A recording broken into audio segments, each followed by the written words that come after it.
इस वीडियो में हम डीएलएड प्रथम सेमेस्टर हिंदी के बहुविकल्पीय प्रश्न पढ़ेंगे। आइए देखते हैं।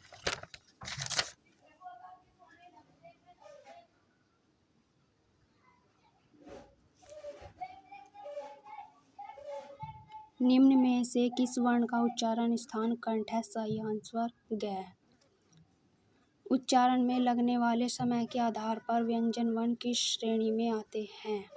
अर्धमात्रिक में। अधोलिखित में से अविकारी शब्द कहलाते हैं? क्रिया विशेषण।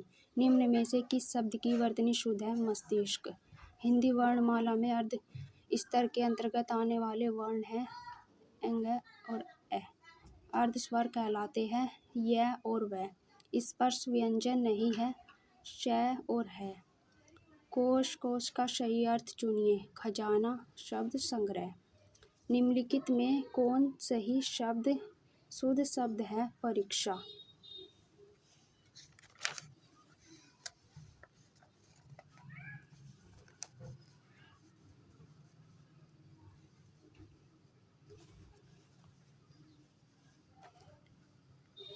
हिंदी भाषा में मूलतः वर्णों की संख्या मानी जाती है 52। अक्षय संयुक्त वर्ण संयोग से बनता है क प्लस श के। य र ल व व्यंजन कहलाते अंतस्थ है। श का उच्चारण स्थल है तालु। हिंदी व्यंजन ध्वनि है 47। त वर्ग का उच्चारण स्थान है दंत। जिन स्वरों के उच्चारण में एक मात्रा का समय अर्थात सबसे कम समय लगता है उन्हें डॉट डॉट कहते हैं ह्रस्व स्वर। स्वर्ण कौशल शिक्षण की विधियां है प्रश्नोत्तर प्रणाली, भाषण, सस्वर वाचन, ये सभी। जल शब्द में समाहित स्वर वर्ण है ब, ए। ह्रस्व स्वर कौन सा नहीं है? आ। ड तथा ठ वर्ण व्यंजन कहलाते उपक्षिप्त।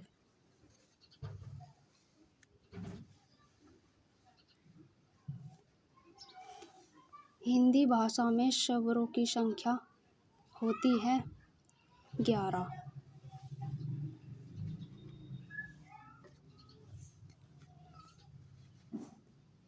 अक्षय त्रय ज्ञानी डॉट डॉट व्यंजन है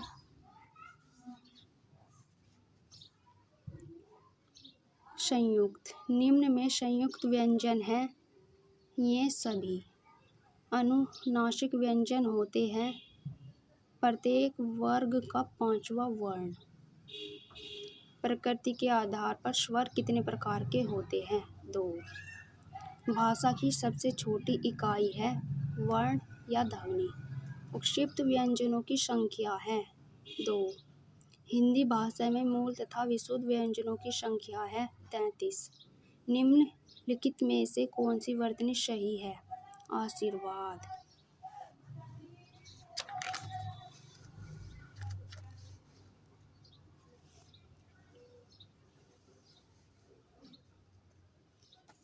अयोग वहाँ है। विसर्ग। अर्धसंवृत स्वर है ए। वर्णमाला का आशय है वर्णों के व्यवस्थित समूह से। लिपि विकास का प्रथम सोपान है वर्ण लिपि। देवनागरी लिपि का परिवर्तित रूप है ब्राह्मी लिपि। द्विमात्रिक स्वर किन्हें कहते हैं? दीर्घ स्वर को। स्वरों की मात्रा तथा अनुस्वार एवं विसर्ग सहित एक व्यंजन में कितने रूप होते हैं? 12। खड़ी पाई वाला व्यंजन है ख। लिपियों के प्रकार हैं अल्फाबेटिक लिपि, अल्फा सिलेबेटिक लिपि, चित्रलिपि, ये सभी सही। कानो लिपि किस भाषा की लिपि है? जापानी।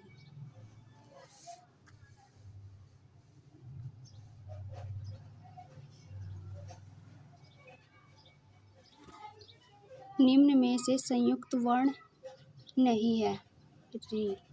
खड़ी पाई वाला व्यंजन नहीं है ट। देवनागरी लिपि की विशेषता से संबंधित नहीं है मतलब इसकी विशेषता नहीं है। सिरो रेखा का प्रयोग अनावश्यक केवल अलंकरण के लिए। प्राचीन मिस्र लिपि है प्राचीन मिस्री प्रतीकात्मक लिपि को कितने भागों में विभाजित किया जा सकता है? 3। जब वाक्य में हर्ष, शोक, भय, चिंता आदि भावों को प्रकट किया जाता है तो विराम चिन्ह प्रयुक्त होता है। विस्मय आदि प्रश्नवाचक चिन्ह है। लोभ अथवा हंसपद है। इतिश्री चिन्ह है। देव प्लस इंद्र, देवेंद्र में कौन सा चिन्ह प्रयुक्त किया जाता है? समता।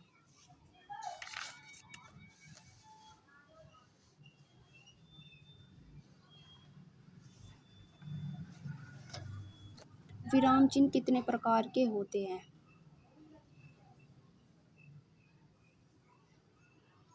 16।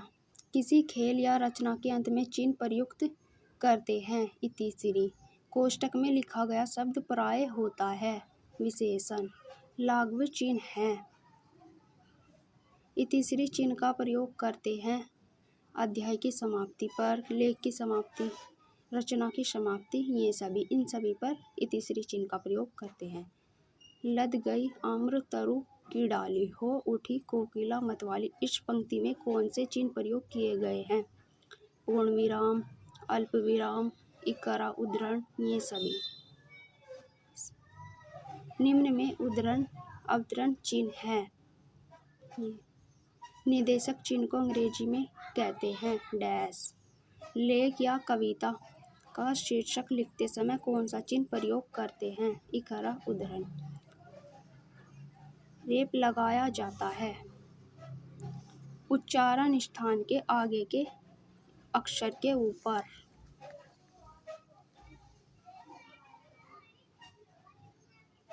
दिल्ली चलो में कौन से विराम चिन्ह प्रयुक्त हुआ है? दूहरा उद्धरण।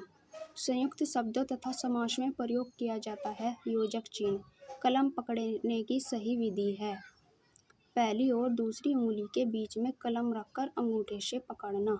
कुर्सी पर बैठने पर बालक के घुटने कितने अंश का कोण बनाते हैं? 90 डिग्री का। लेखन शिक्षण में लिपि का अर्थ है रेखाओं, चित्रों द्वारा विचार व्यक्त करना। लिखते समय दो शब्दों के बीच की दूरी होनी चाहिए एक अक्षर की। निम्न में लेखन की विधियां हैं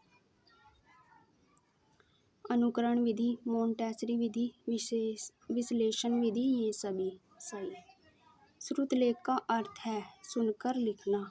वर्तनी संबंधी अशुद्धियों को दूर करने के उपाय हैं शुद्ध उच्चारण, लिपि संबंधित ज्ञान, लिखित भाषा संशोधन, ये सभी।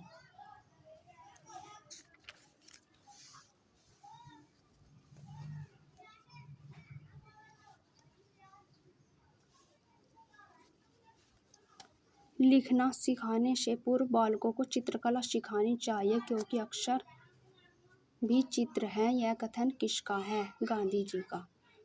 काफी या स्लेट को आंखों से कितनी दूरी पर रखना चाहिए? लगभग 25 सेंटीमीटर। सुडौल तथा आकर्षक लेखन के लिए जरूरी है उपयुक्त दोनों। निम्नलिखित में सुंदर लेख के गुण हैं अनुपात, सिरोरेखा, मात्रा प्रयोग, ये सभी। वर्णों के बीच कितनी पाई की दूरी होनी चाहिए? 1 पाई। लिपि प्रतीक होते हैं अनुस्वार के, विसर्ग के, हलंत के, ये सभी के। निर्देश प्रश्न 80 से 97 तक निम्न शब्दों के विलोम शब्द चुनिए। कायर को कहते हैं वीर। प्रत्यक्ष का विलोम शब्द परोक्ष। अग्रज का विलोम शब्द अनुज। सृष्टि का विलोम शब्द प्रलय। हानि का विलोम शब्द है लाभ।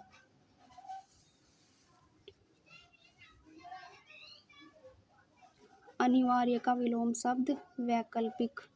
उत्थान पतन। रवि चांद। शरद बसंत शरद का ग्रीष्म। उपलब्ध अनुपलब्ध। संकल्प विकल्प। कर्तव्य कर्तघ्न। अमर मर्त्य। अंतर्मुखी बहिर्मुखी, प्रच्छन्न, प्रतिपन्न, उपचय, अपचय, अपशकुन, शकुन। यह वीडियो यहीं समाप्त होती है। अगर आपको अगली वीडियो पढ़नी है तो कमेंट और लाइक सब्सक्राइब करें।